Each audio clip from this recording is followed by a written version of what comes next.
ఆగనా ఆగు ఆగు అన్నా ఏమైనా 500 తీసుకొని 500 ఇస్తలేవు, కొంచెం పని ఉంది ఇయ్యను జరా. రేపు ఇస్తలేరా? అన్న రోజు అదే మాట నేర్పుతున్నావు అన్న నువ్వు. ఏం పోసే ఏమని చెప్పుడు చెప్పపో.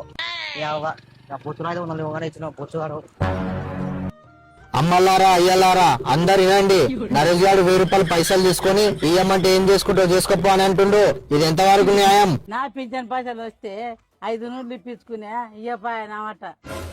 అమ్మలారా అయ్యలారా అందరు వినండి, నరేష్ గారు 1000 రూపాయలు పైసలు తీసుకొని ఇయ్యమంటే ఏం చేసుకుంటో చేసుకోపో అని అంటుండు.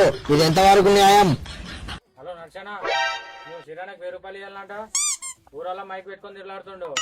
నరేష్ గారు 1000 రూపాయలు పైసలు తీసుకొని ఇయ్యమంటే ఏం చేసుకుంటో చేసుకోపో అని అంటుండు. ఏమన్నా తెలివి ఉందారా? ఇచ్చిన 500 ఊరాల గబ్బు చెప్తున్నావు. పట్టు నీ వద్దున 500 పట్టు తీసుకో. 500 కాదు 1000 రూపాయలు. ఇచ్చిన 500 నక్కలు పడుతున్నావరా? అవ్వానా ఈరోజు మళ్ళీ పని మానుకొని ఊరల్లా తిరిగినా 500 కూలి కట్టావా? నువ్వు తిక్క నక్కలు వేయకు, పూక తీసుకో. 500 తీసుకున్న మాట నువ్వు. నీ 500 నీతోనే పెట్టుకో.